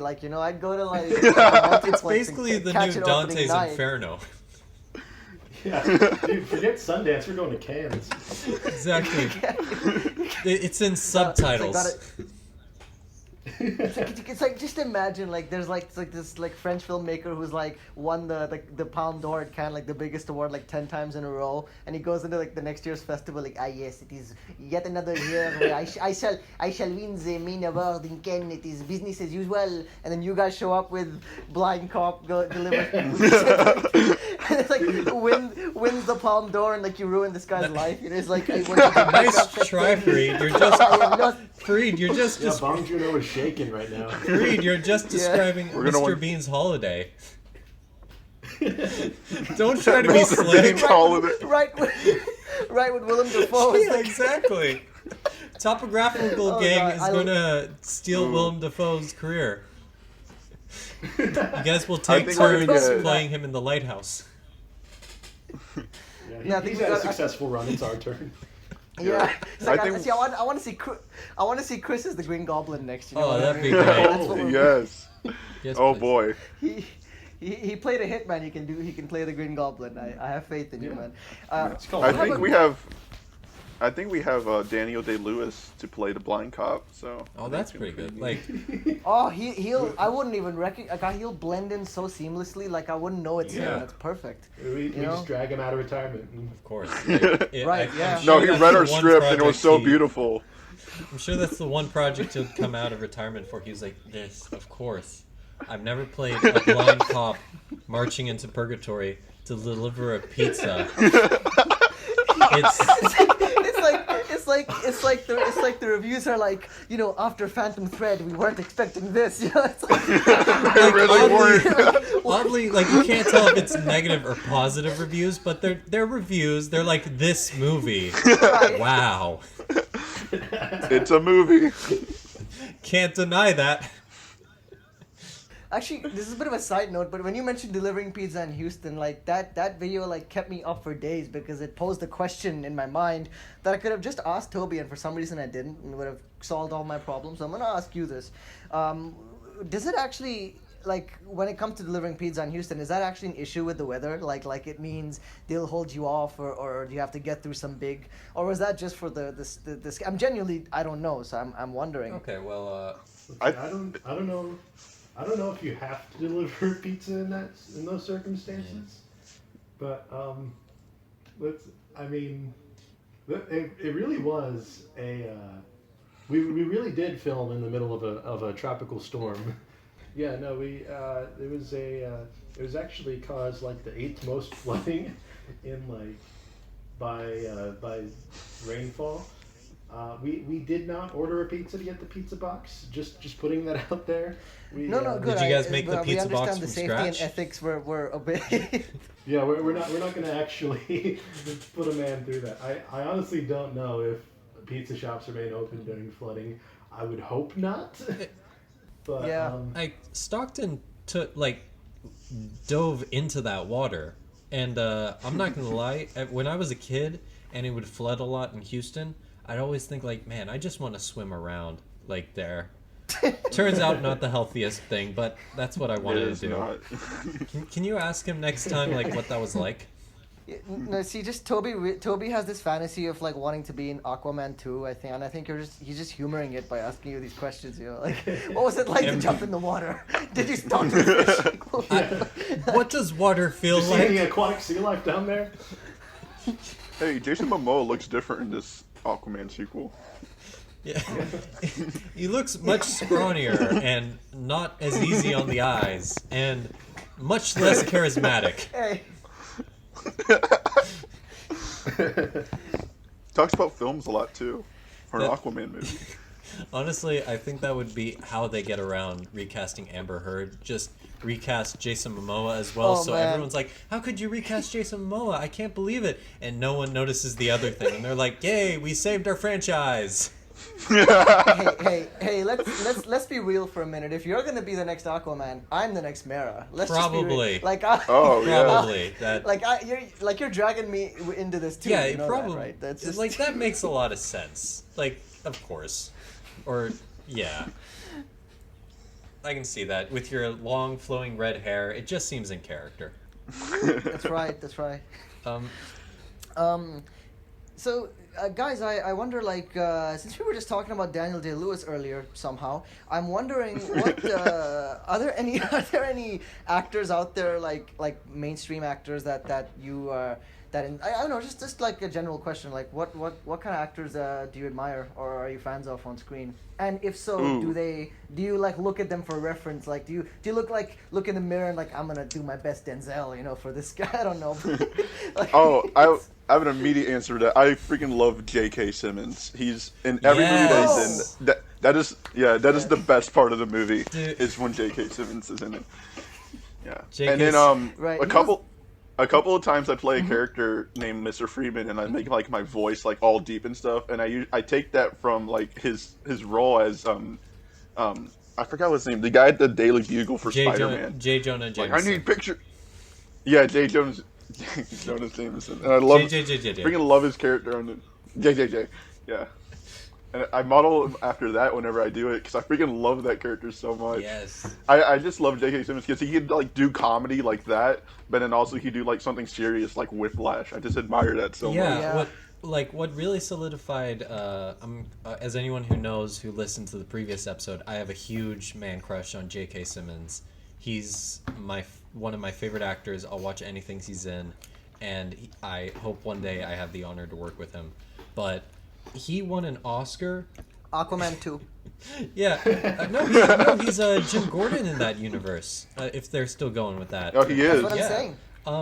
But That was the best part of Justice League. yeah, it was. Yes, he got I so mean, buff look, for it's that. not that hard. It's not very hard to be the best part of Justice League, but that said, That's he true. was the Yeah. best part of Yeah. 20 seconds he was there. It's a bit sad when the best part Right. of Justice League is. Didn't we just have like a meeting yesterday, Fareed, on how we were going to try to cut back on the superhero talk during the podcast? We're trying to be more artiste. But it's in our nature, man. We can't stop. I don't think we okay, can stop. okay. When we gotta change Superman looking at Flash in slow motion. Okay, I'm done. There, we're done. But okay, but for real though, like he wins an Oscar and then immediately he voices a major character in Gravity Falls. And like I love him for that. And there is like he won't say no to anything if it's good, and he makes everything better. Oh, That is absolutely correct. Yeah. yeah, it's fantastic. For Yeah, me, 'cause I gotta say. Oh, were you about to? Talk more about J.K. Simmons? No, I'm done. I got that on my system. Oh, okay. And as for me, I'd say Jackie Chan, dude. Like, Nice, Yeah. nice. I feel like Yeah. everyone knows who he is, but not enough people have seen like his best stuff. Because like Yes. I mean I love the Rush Hour series, but y'all gotta Yeah. watch the Police Story series. Of course. Oh man, Police It's- Story out that- of this world, man. It's Yeah. so good. The small, like, I made my family watch it, and they don't usually like foreign films, but like the first act, the way he like with the bus, they were like just watching then, and they're like, "Can we Yes. keep going?" And then the next day, I was like, "Hey, I got another film of his, Drunken Master," and they were like, "Yes, please," Drunken Master. which is a big win when it comes to foreign films for me. Yeah. Yeah, no, I'm trying to get more, trying to write some more action sketches because I love doing Yeah. action stuff. Like And physical so comedy. I really want to model like the fight scenes after like the ones in his movies. Because I watched an awful action movie recently. It had like 8 cuts in a second. It was per fight scene. It was awful. Was it so- what was it Taken 2? I'm just curious, just going out on the limb. No, it was called Eon Flux. I Oh, don't even right. know that name. I've somehow- What? It sounds Yeah. sounds familiar. Eon. It sounds I'm gonna familiar. look that up Eon. right now. It it got like it. Strangely, it has like Charlize Theron and Frances McDormand Dude, in it. This is Oh. 2005. Whoa, Oh my- whoa! It's What like it's spelled what, the like- same way as Elon Musk's kid, Eon. Yeah. Eon. The Eon. yeah. That's ridiculous. Where did you find this film? Like, how deep did you dig into the desert to find a copy of this? Like, this I mean, film I was on a streaming website called Tubi TV, Ah, and Tubi. so I'm like, I'm doing a thing where I'm trying to watch 200 movies this year, and so I'm like, I've watched too many good movies recently. I want to watch something bad. And so I'm like, this looks bad, and so I clicked on it. In the opening second, like literally the opening minute, the protagonist catches a fly between her eyelashes. Oh. This is exactly the movie that I need to watch right now. just like it's like sitting there with like a smile, like perfection, Yeah, I'm like, this is the one. This movie's Yeah. never recovering from that. Right. Oh. So then you want to try to incorporate a bit more action into your skits, then, like physical comedy based action, then. Like Oh Jackie yeah, Chan. totally. Like for my senior project that I'm doing coming up, I'm trying to write an action comedy series. So hopefully That's that comes awesome. to fruition because I'm pretty excited about it at the moment. We That's should awesome. definitely keep our eyes Yeah, out for man. that. Oh yeah, we'll keep our eyes peeled for sure. And I have to actually little thing about Jackie Chan's films actually you just made me think about was there's a little trick he does in editing, and I'm sure you may have caught it, or if not you would immediately recognize it, which is that they like repeat the moves, so like if Jackie punches a guy, it'll be like a wide where he goes and punches him, and then they'll do a close-up of that exact same move, but it just happens twice. So then the impact that the guy who gets hit, that impact is way Yeah, it harder feels because the he got- double. It Feels yeah, the double. yeah. It feels. Yeah. It feels does twice feel as the much. double. It feels the double. Yes, that's it. It feels the double. Pain is double. Oh no! Ow! Jeez. Man, that's the tagline of the poster for your action. This time, Feels the the pain double. is double. Jason Statham is no okay. Yeah. No, that's great. I mean, those are. I mean, yeah. I mean, you also on the J K Simmons thing actually. Like, when Stan Lee saw Spider-Man for the first time, the movie. I think he said that he was kind of freaked out by it. Like, it kind of like it was so perfect and so scary how accurate he was to JJJ that it actually Yeah. was like. He was like nobody else can ever play Yeah. that role, which is why we then saw him again in the Marvel, the new Spider-Man: Marvel Homecoming. cinematic, Oh no, universe. Far From Home. Right. Oh, yes, which was also the best part of that movie. Yes, that and it's. I like the movie, but let's not deny that end scene with J K Simmons because J K Simmons Yes. makes everything better. I literally stood up and cheered when I saw that the first time. In the I was theater. standing like, behind That's the you." guy. I was sitting right behind you, and I was very mad, Chris. No, no. Oh, I'm sorry. So when you guys aren't shooting, so this is what intrigues me. Like I read if you read about filmmakers who talk to other filmmakers, right? Like you'd expect and even in film school, actually, when I was in film school, like you would expect a lot of conversations to be film based and like talking about mise en scène or whatever. But instead, we're just talking about baseball and stuff. It tends to happen. Yeah. And other directors have said the same. So I wonder for you guys, when you're not doing anything with Topographical Gang and you're just hanging out, or whatever, like.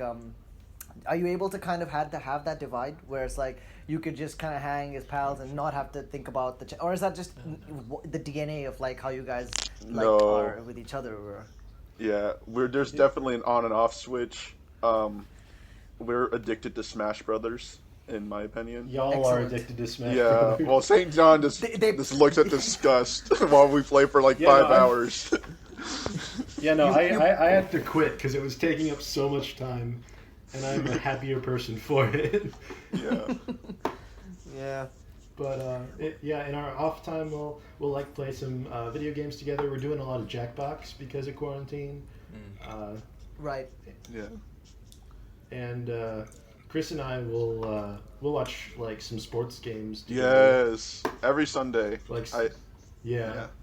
But it's kind of it's got to be a bit tough since like you guys just now had that spike in popularity and you're like, oh, we got to make a thank you video. We got to do all these things and you can't go out. No. It does suck because you do want to do a lot of stuff for the channel to like thank, but since you're stuck in quarantine, you're really limited on what you can do. Yeah, like really the only thing that we can do at the moment is like Stockton and Augusto are the only ones who are like physically together at the moment, and Josh just recently, like his parents recently freed him from his house, so like those three are all together, but like I'm like 7 hours away from everybody else, and so I think I sent like 5 scripts to the group me in 6 days. So I've each one getting progressively weirder. But Oh yes. yeah, right now we're writing a whole lot right now, which is good. So which means we'll have a lot to choose from. Yeah. And I'm actually trying to teach myself a little bit of piano. I have a MIDI keyboard, and so I'm gonna try to increase the quality of our subscriber songs. Nice. Oh, well, that's something we definitely got to talk about, like the subscriber songs. Hey Toby, you might have a sub song coming soon. I'm just saying. Really? Oh my! Yeah. I did not. Oh. It may or may not have already been made. If it never happens now, I'm gonna be really sad. No, Now his life depends on it, guys. Like when he says that, like so. we won't be disappoint. prepared. No, Yeah, that's a lot of pressure. I'm just No. just gonna be waiting, and it's like, oh man, the new subscriber. Oh no, they chose a kid with a Fortnite picture in his username. No, that's okay. That's cool, guys. So I guess so kind of in closing, I also just want to. First off, we'd be delighted to have you back. Actually, it would be amazing. It's been a blast to talk to you guys. Even with my like fledgling electricity, we're glad that we were able to have this, and we hope it was welcoming for you guys too. I mean, we're kind of new at this ourselves, and we're just kind of starting out, but we really appreciate your you guys coming on. It's really cool. Yeah, it was super fun. Yeah, it was. Yeah. This was crazy fun. I'd be totally down to come back, do this again. Yeah, because the thing is, we try to keep it really kind of conversational and just really as much as we were kind of interviewing you and trying to understand more about the legendary mythology of Topographical Gang and bearing in mind our input about your heights is now like it's gonna influence like the Wikipedia page. Yeah, exactly. The Topographical Wiki, which I'm gonna see Wiki. if there exists one right now, because It actually does. wait, really? I was so bored that I made us a wiki. You need to send. Oh yes, but I that's- remember. Send me the link right now, please. All right, No, I'll go. okay, I'll go. we're gonna address this like right now. Hold on. I typed in Topographical Gang Wiki, and the first result is topography. I was like, on no. Wikipedia. And then the It's one like- underneath is gang, a group of society or associates. Hang on, Top Gang Wiki. I think I got it. Man. Oh, Top Gang. So many people have mispronounced our YouTube channel name, especially like some professors. Like one of them called us the Topography Group. You guys are Topography Group, right? Yeah. And then Andrew, one of the people that hang out, he called us like Topographical Gang. Yeah.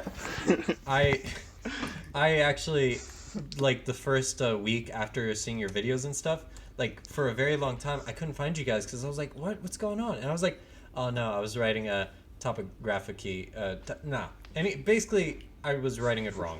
I don't even remember what I was writing. Okay. Oh my goodness, Yeah, there is a wiki. The characters. Yeah. Oh. I like that Stockton's is the best. It's like the image of him when he got shot. You know, it's just like Yeah. This is amazing. There's one of That's just JT. perfect. JT is a friend of Topographical Gang who occasionally writes and acts for their videos. Oh, this is fantastic. This is what I He was needed. also our first DP. Wait, really? Oh, Yeah, for pool professionals. I did not know. Okay, yeah. Oh wow. JT has always been really good at we- helping out when you need him. That's true.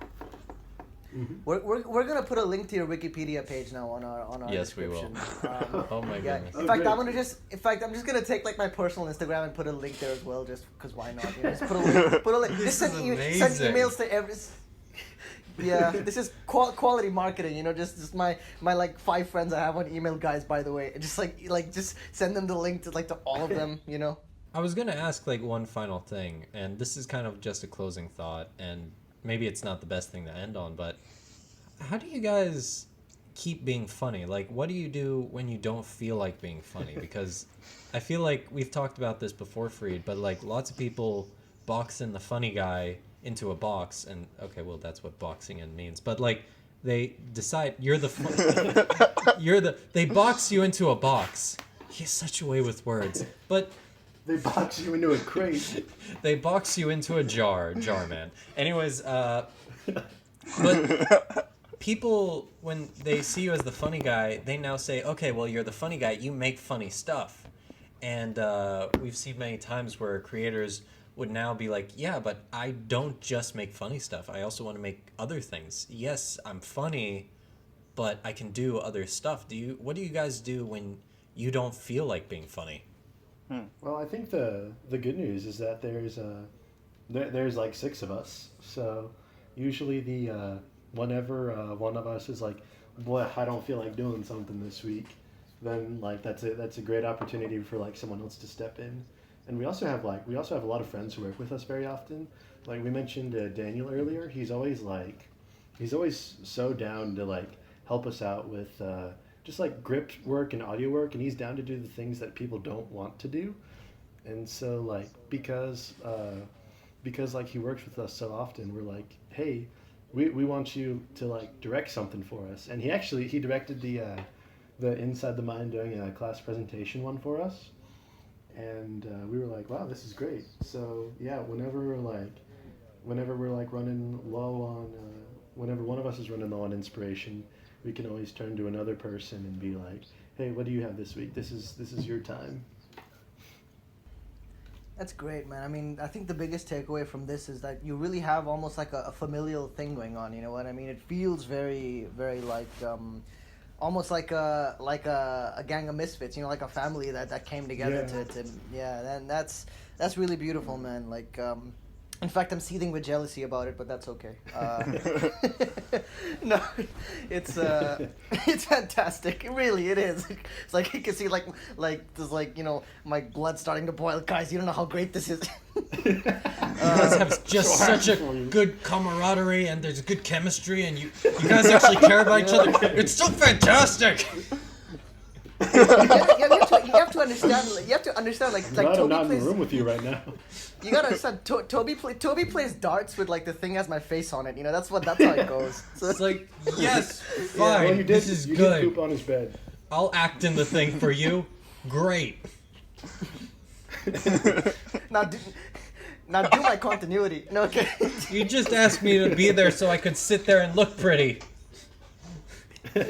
You're a monster, Chiron. I gave you a job. I'm sorry, this is a domestic Yeah. situation. You guys don't need to be here for the Yeah, seems a little unprofessional, guys. I'll just call 911. Yeah, Don't worry. Yeah. we apologize. Again, I deny all accusations put forth. I just want to put that out there. See, I'm not accusing. I'm just calling 911 and hoping they can figure out what to do from there. I know. I'm telling Toby that. I mean, I got my lawyer on line too, just in case. But, yeah. I'm right now. I'm gonna take some time away and spend it with my family, and really focus and get better. And I really want to be away from it all right now. Can't you understand? This is a difficult time for me after I attacked those people. Jeez. Yeah, it's like the press and the paparazzi have been hounding you, man. I watched the news. You know? I see like CNN. Like It it's took all us you. 3 episodes, and we finally got political. Jeez. No. It was so fresh. Now everyone's gonna be like, I liked it before you guys got political. Oh no. Oh no. Episode 3. Quick, let's talk about dogs. Yeah. So anyway, golden retrievers, guys. Am I right? Yeah. Bagels, Dogs are Republicans, Beagles. and they all are. Chris. You know, I kind of regret that we just didn't talk about dogs the whole time. Now I think that should have been the whole podcast. Was just talking. Yeah. I mean, I'm a Episode German 4? Shepherd guy Yeah. myself, but. No lie, I've been trying to get. I've actually been trying to get my family to get a corgi for the longest time, but my mom doesn't. Aww. But my mom doesn't want one because she keeps saying it looks too much like a dog, and so What? yeah, we're trying to figure out what dog to get now. But yeah, stay I feel tuned. like, Toby, I honestly feel like that was a riddle, man. I feel like your mom was it was like an elaborate riddle she's trying to get you to solve, you know, because because you do realize, of course, a corgi is I don't. Is need a to dog.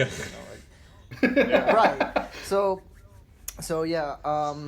On that random yet endearing note, I want to thank you guys so much for your time and and keep making content, keep doing it, guys. We're right there. We're cheering. We'll put on our cheerleading uniforms and pom poms, man. We're out there for you for that. It's always great to see filmmakers passionate about content, about the collaboration, and really much success, guys. We really wishing the best for you. Thank Chris, you. Thank you. Same to Jacob, you. thank you guys for been a coming blast, on. yeah. Yeah. Yeah, I'm glad to have been Any here. closing? Yeah, me too. Any closing notes or something you guys want to share? I don't know. Fareed keeps trying to end this, and I keep being like, "Hey, but guys, what about dogs though? Please don't let me be alone in my house right now. Please don't let me be alone. I Yeah, can't I've seen go your back Instagram there." story. You seem to be going insane. Toby. It's like their Yeah, closing notes are gonna be. Their closing notes are gonna be Toby and Free. Just get a divorce already. We see Toby, what's happening. Go chop down your tree. They'll give you plenty. Oh of yeah, that would be good. No, I can't. It's endangered. What the heck? Oh yeah. I Some forgot. closing thoughts. Let me begin. I was about 5 at the time. No, just kidding. What's You open must, up to I each other? guess, Let's get to vulnerable. The podcast and also our channel and whatever. Yeah. Yeah. Also, in the event we have you guys on next time, bear in mind Toby and myself are gonna probably be publicly humiliated for some of the things we've said today. You guys won't, but we will. But in the event that we still have a thing going, we would love to also have a bunch of a lot of you other guys as well from the group, along with the two. Yeah, of you, we of were course, supposed to have Kyria yes. today, but she had to cancel last minute. But no, we'd love to have you guys. Oh yes. Yeah, dude, we totally. could definitely coordinate that. It would be awesome to have all 6 of us be on here. Oh yeah, that would be great for Discord. Yeah. Yeah. All our mics Yeah. working at once. Yeah, I'm also gonna do that really sleazy thing that every desperate filmmaker does. Like, guys, I'm gonna send you a link to my Vimeo page, and if you like what you see, just let me know. It'd be cool if you. No, but yeah.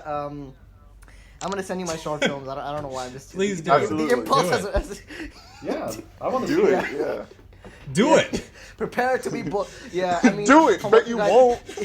Hurry up! Do it, you coward. Yes, you. Guys, let's all go take dumps in his shoes. I will Please don't, feedback please the don't. crap out of your short films. Well, speaking, my short films will help you because, Sanjan, according to you, like, boredom has really helped your inspiration. So I'm gonna give you hours of boredom, and you're gonna have a great time. Yes. Drop the link. I'll watch them. I'll make a direct parody of your short film. You know what? Don't do that because that might actually get more acclaim than my actual short. So I'll make Dad careful too what you wish. after I watch your short film. Oh, you gotta. You actually will. We've been joking about this for the longest time, but I've actually started making a drinking game for Fareed's films, and I'm afraid of releasing it because if you watched all the films together, I think you'd get alcohol poisoning. And I'll play That's with one you. way to do it. so, Oh man. alright. We don't want to take up your time. I mean, I'm actually having a blast, but I want to take up your time. That's the only concern. I've needed to pee for That the was last super hour fun. or something, and I'm not fine. They're fine. Oh, you relieved yourself. Everyone's gonna be. I actually used the bathroom in the middle of this call, so Whoa. That's great. That's Such bravery. That's a. I don't know. I mean, Wow. that's probably a first. That's probably a first on the Tail Slate podcast, unless one of us did that. It's Toby, did the you take a dump second last episode? time I on don't the know. Tail Slate podcast. Oh. That's the man. great thing about Oh, having no. 12 subscribers. You can say whatever, and it'll be fine. It'll be fine. That's true. and then someone will look through, and then you'll get canceled 3 years. Oh later. no. Dude, we're gonna. Oh, yeah, no. it's like. Yeah, dude, it's gonna be like some that video from 20 years ago is not who I am today. I swear I don't use the bathroom man. anymore, guys.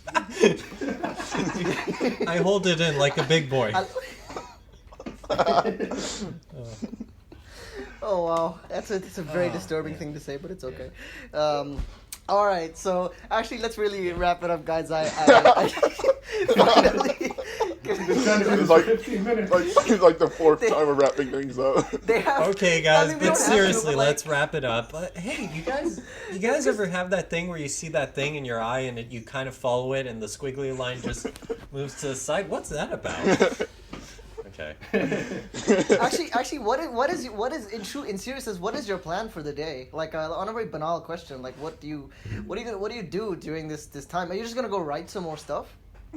Yeah, for me, I'm gonna try to write some. I'm gonna try to develop my series a little more, and then my birthday was yesterday. Happy and birthday. my parents Happy bought me, belated I birthday. wanted to say Happy that, belated but I couldn't birthday. find the right segue for it. But happy birthday. You could have started with "Hey man, happy birthday." Just the first line could have been. We that. don't live in a fantasy world, Fareed. We can't just say happy birthday to people when we want to. Okay? Well, Happy birthday. That's pretty dark. Yeah. We should. Exactly. Here, the Very magic. democratic of you. See the. If you introduce the Imagine- concept of a happy birthday, you have to introduce the concept of a sad death day. Or night, whatever. See, because Yeah, I'm no, but because my, I. Oh yeah, I'm my sorry. parents Yeah, bought me sorry. a little piano, like teaching me how to play it. So I'm probably gonna go through some of that. Nice. That explains the piano reference from earlier. It all comes full Like- circle. I appreciate. Who's the peanut from the Peanuts? Schrodinger? Schroding? Who plays the peanut, you know? Yes. Schroeder? Schroeder. He plays the Wait, did you say the Shredder? peanut. Like from Teenage Mutant Ninja Turtles? No, Schrodinger not plays Shredder. peanut. Schroeder. It's such. Schroeder, he's the Man, peanut that writer. was like some, man. Oh, yeah. That is some insane crossover you were thinking of right there. Like what was Okay, that? in the description down below, I'm gonna leave a link to the character, to his Wikipedia page of Schrodinger from the Peanuts. Who plays the peanut? Yeah, who plays the peanut? He plays a peanut. And that's why they call the comic strip Peanuts, because all of them have an association with peanuts. Like Charlie Brown is allergic to peanuts. Lucy only eats... Linus carries a peanut around. Yeah, everywhere. Lucy only eats Right. peanuts. Charlie Brown's little sister He's pelts all him with peanuts, which is pretty dark, but okay. And Schrodner He's is a speaking of- peanut. Yeah. Hey, hey, hey! Speaking of peanuts, guys, actually, and I have a question, and this is really the reason we even do this podcast in the first place. Is what's your favorite foods to eat when you're writing your skits? You know, I mean, is there like a guilty food that you like? As I know, when I'm writing my script, like I'll always be like, okay, I'm gonna go try to get to page 5, and I'll reward myself with like a muffin or something after page 5. Ooh. You know, I'm curious. Is this could this be part of your process? You know, like I don't know. Food is a big part of my process, I will say. Anytime every time I'm doing like script writing, I will have like, I like popcorn in the middle of script writing for some strange reason. I have to have popcorn. It's really good. I feel like that's like a true writer, a true screenwriter, because like if you know your audience is, because you know if your audience is gonna one day watch your movie and eat popcorn, it's only right that at the birth of that movie you are also consuming popcorn. There's a very poetic quality to that. Put yourself in the you know? audience's position. Right. That's actually, Chris. I don't know how innovative you actually. You know, I don't think you know how innovative you actually are, man. Genius. With that idea. Truly. That's the only reason my scripts are good, because I eat popcorn. You should just get like a giant oversized Coca-Cola or something and just truly He's too make it a powerful. complete experience.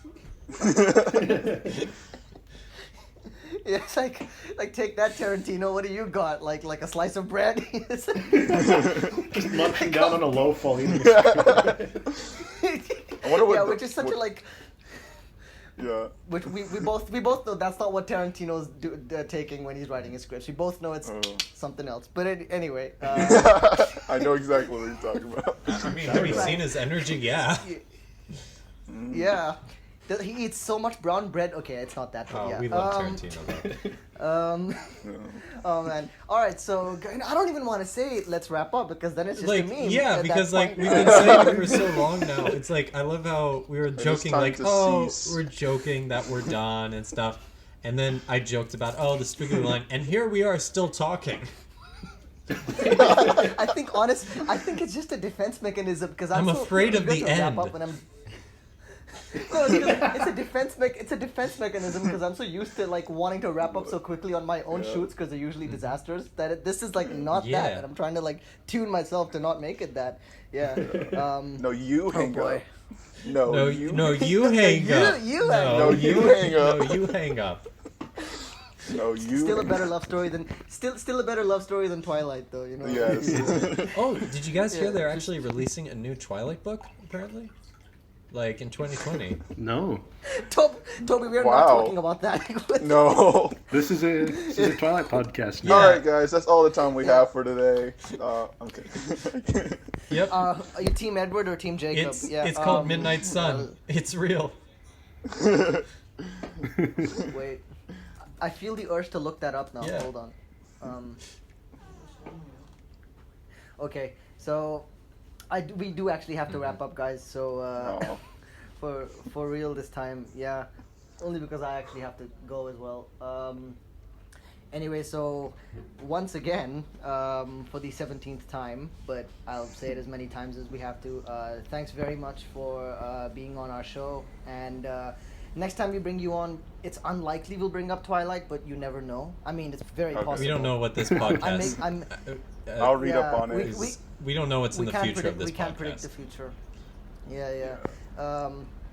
So anyway, guys, thanks a bunch, and hope to see you soon, and stay in It was touch. great talking to you guys. Yeah. Yes, definitely.